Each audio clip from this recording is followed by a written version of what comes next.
Asset recovery unit جو غیر قانونی طور پر قائم تھا، اس ایسٹ ریکوری یونٹ نے اس ملک کی تباہی کی ہے۔ شہزاد اکبر کا نام نہ صرف فی الفور ECL میں ڈالا جائے، اس کے خلاف تحقیقات کا آغاز کیا جائے۔ میں دوبارہ دہراتا ہوں اپنے اس مطالبے کو، اور ایسٹ ریکوری یونٹ میں رہ کر اپنے ایسٹ بنائے۔ ادھر لاہور میں ایک فارم ہاؤس بنایا ہے، رہتے رہے اس میں، ڈکلیئر کریں، بتائیں اس کا سورس آف انکم کیا ہے۔ آج تک اس کا سورس آف انکم کسی کو نہیں پتا کہ وہ سورس کہاں سے آیا، آپ نے کہاں سے وہ پیسے بنائے۔ تو عمران خان صاحب، آج اس ملک میں کسان کو کھاد نہیں مل رہی کیونکہ آپ کے مافیاز نے ذخیرہ اندوزی کی ہوئی ہے۔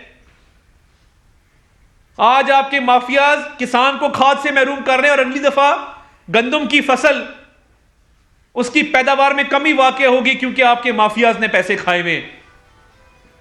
اور آپ نے عدلیہ پر تو چلیں اٹیک کیا ہی کیا، اور کنٹیمپٹ آف کورٹ کی دوران خطاب آپ نے شہباز شریف صاحب کے حوالے سے بھی باتیں کی اور ان کو مجرم کہا۔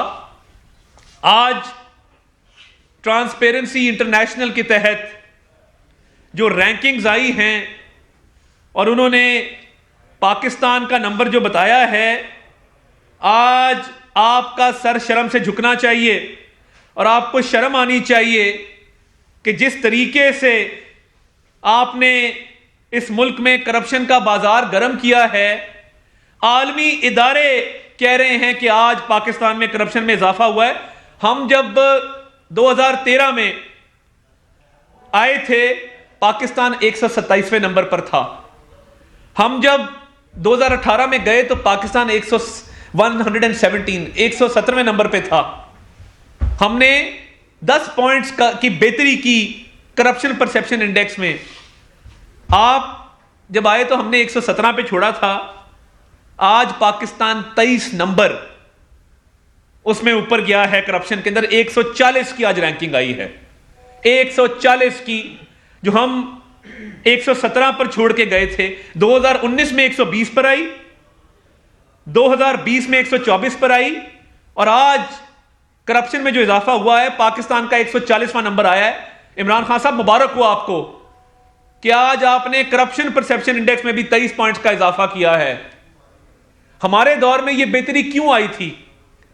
کیونکہ میاں نواز شریف کی قیادت میں میاں شہباز شریف نے اس ملک کے اربوں روپے بچائے تھے، اربوں روپے بچائے تھے۔ یہ اورنج لائن کا منصوبہ 81 ارب روپے کی بچت ہے۔ کوئی مجبوری نہیں تھی کہ یہ اس پہ کوئی ٹینڈرنگ کی جائے، کیونکہ جب حکومتوں کے آپس میں معاہدے ہوتے ہیں تو اس میں ٹینڈرنگ ضروری نہیں ہوتی۔ چین ہمارا دوست ملک ہے، پھر بھی ہم نے چین کو کہا کہ نہیں، اس کی شفاف طریقے سے ہم ٹینڈرنگ کروائیں گے، اور جب ٹینڈرنگ ہوئی تو سب سے کم بولی آئی، اس میں مزید کمی کروائی گئی۔ یہ بھی قانون میں کوئی گنجائش نہیں ہے کہ اس میں کمی کرائی جائے۔ $600 ملین کم کروائے گئے۔ کس کے لیے؟ اس ملک و قوم کے لیے۔ 81 ارب روپیہ بچایا گیا۔ ہر پروجیکٹ اٹھا کے دیکھ لیں، 4 ارب صرف اس سیف سٹی میں، جس کے تحت آج آپ جرائم کنٹرول کرنے میں ناکام ہیں کیونکہ کیمرے خراب پڑے ہیں۔ شہباز شریف صاحب نے یہ بچت کی، اور آج اس شخص کو آپ مجرم کہہ رہے ہیں جس نے کبھی تنخواہ نہیں لی، سرکاری پیٹرول نہیں لیا، اپنی گاڑی استعمال کرتے تھے بطور وزیر اعلیٰ۔ 6 کروڑ روپے، کوئی سرکاری دورہ آپ دیکھ لیں، اس حکومت نے یہ گواہی دی ہے کہ شہباز شریف جب باہر غیر ملکی دورے کرتے تھے اپنی جیب سے ٹکٹ لیتے تھے، اپنی جیب سے وہاں کے اخراجات برداشت کرتے تھے، تنخواہ TADA نہیں تھے لیتے، سرکاری تیل تک کو اپنے پہ حرام کیا ہوا تھا، جو کہ جائز ان کی انٹائٹلمنٹ تھی، جو کہ بطور وزیر اعلیٰ ان کا حق بنتا تھا کہ وہ یہ لیتے۔ جس شخص نے 6 کروڑ روپے سرکاری مرات میں نہیں لیے، جس نے 1.5 ارب روپے کا نقصان اپنے بچوں کے خاندان کو کیا، جس نے قوم کے اربوں روپے بجلی کے منصوبوں میں، اورنج لائن میں، میٹرو بس میں، سیف سٹی میں، جگہ جگہ اربوں روپے بچائے، صاف پانی میں 70 ارب روپیہ بچایا، تو یہ آپ اس کو مجرم کہہ رہے ہیں؟ آپ کو ذرا بھی شرم نہیں آئی کہ آپ کس کی بات کر رہے ہیں؟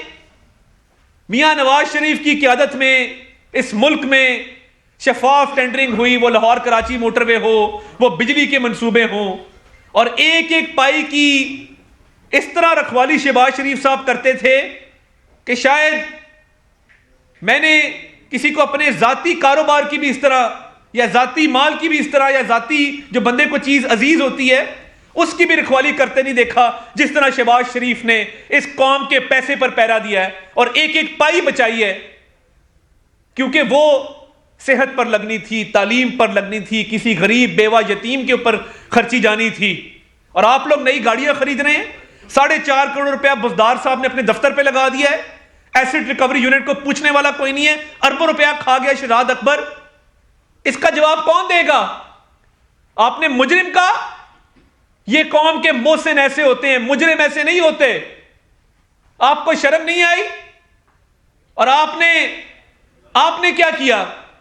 آپ کی ہمشیرہ علیمہ خان صاحبہ شوکت خانم کی بھی بورڈ پر تھیں، اور اس کے ساتھ ساتھ نمل